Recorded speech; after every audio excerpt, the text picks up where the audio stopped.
Hi everyone, and welcome back to our fisheries apiary. I'm Stewart from the Norfolk Honey Company, and welcome to another tryout of the Zucan products that we've been using over the winter. You might have already seen the video of the Apipasta fondants and the Apipasta with vitamins and minerals.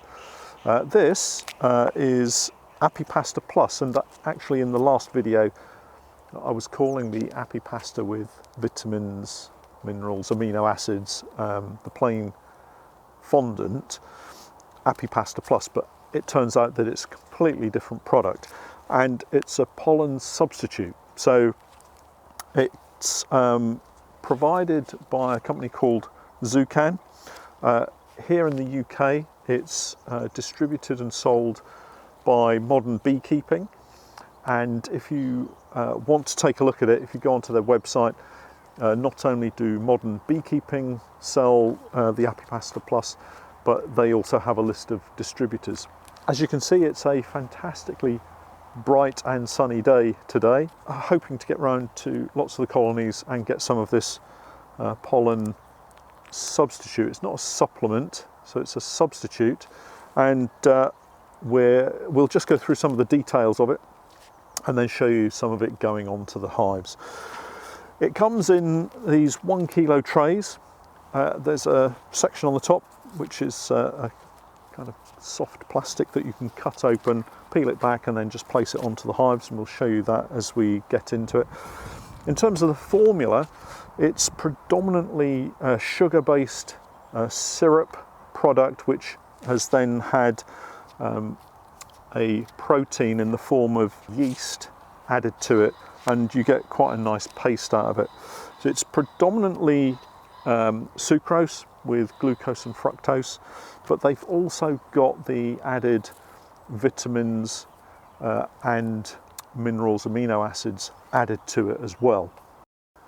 So one of the reasons for putting something like a pollen supplement or a pollen substitute onto your bees would be to boost the colony strength in the late winter in order to get development of that colony ready for an early spring crop, such as oilseed rape or canola. Ideally, you want to be getting the pollen substitute on in early to mid-February, and it's not always needed. It's not something that you need to put on every single colony. What I've found is that this year, particularly with the weather here in Norfolk being so mild, the bees have been out on early hazel, snowdrops. I've seen bees on daffodils.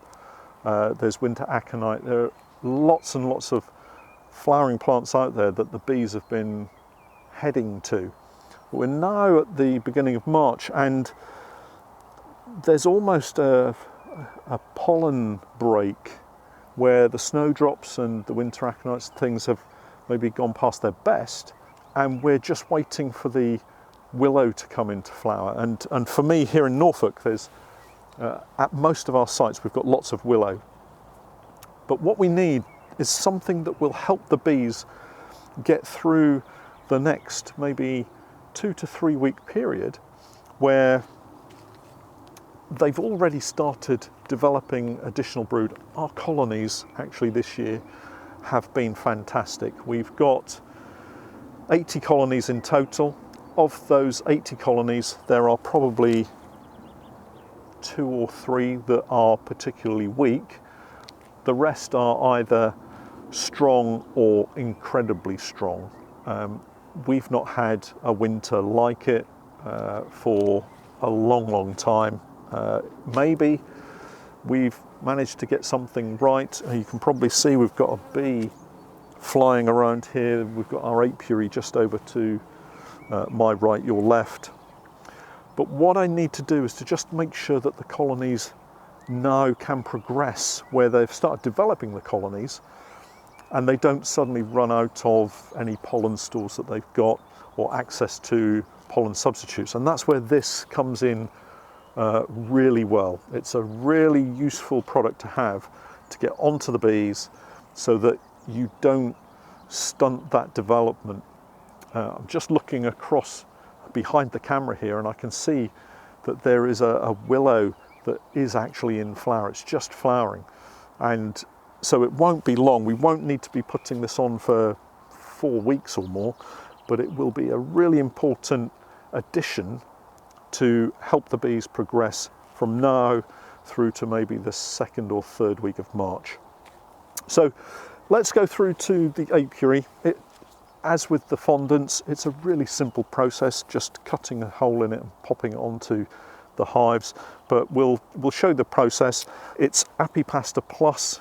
It's available from Modern Beekeeping, and if you check their website, they've got a distribution list where you can get it from other suppliers. I've not used this product before. We've used other pollen substitutes before, so it'll be really interesting to see how this goes, and we'll produce another video in maybe a couple of weeks' time and show you how well the bees have taken to it. So let's go through into the apiary and just put a couple of these onto some of the hives. So we're in the apiary. I've popped my hood up because the sun is actually quite warm, the bees are out flying, and they are really quite active today.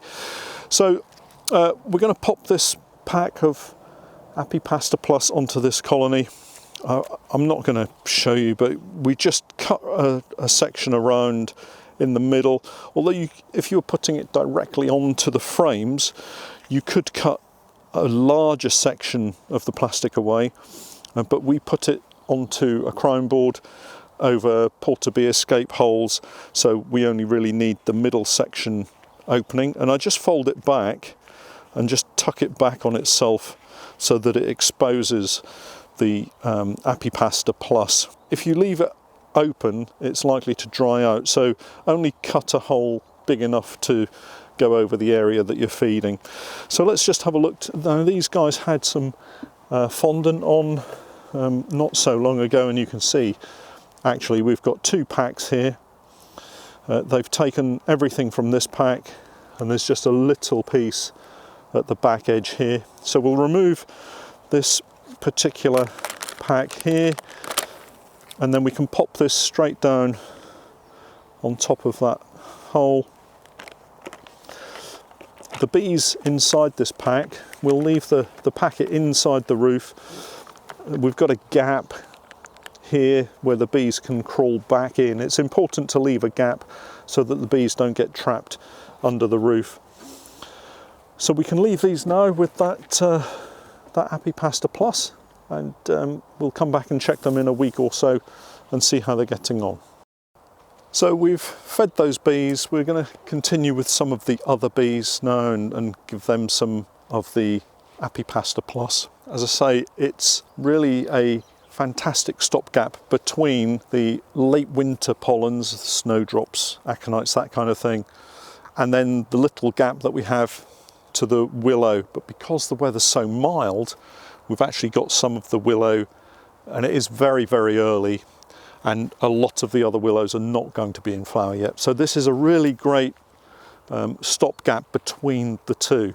My thanks to Paul at Modern Beekeeping for supplying us with the Apipasta Plus to demonstrate on this video. We're going to shoot another video in a couple of weeks' time, and we'll just see how the bees have taken the Apipasta Plus. We'll perhaps come back and have a look at the hive we just looked at and some of the others. If you've got any questions, then have a look at the description below. There's a link through to the Modern Beekeeping website, where I'm sure Paul will be very happy to answer any of your technical questions, or if you've got any questions regarding the application of the Apipasta Plus, then drop me a message via my website, and again I'll leave a link down in the description below for you. We're going to head off and just carry on feeding some more of these bees, and we'll catch up next time. Thanks for watching.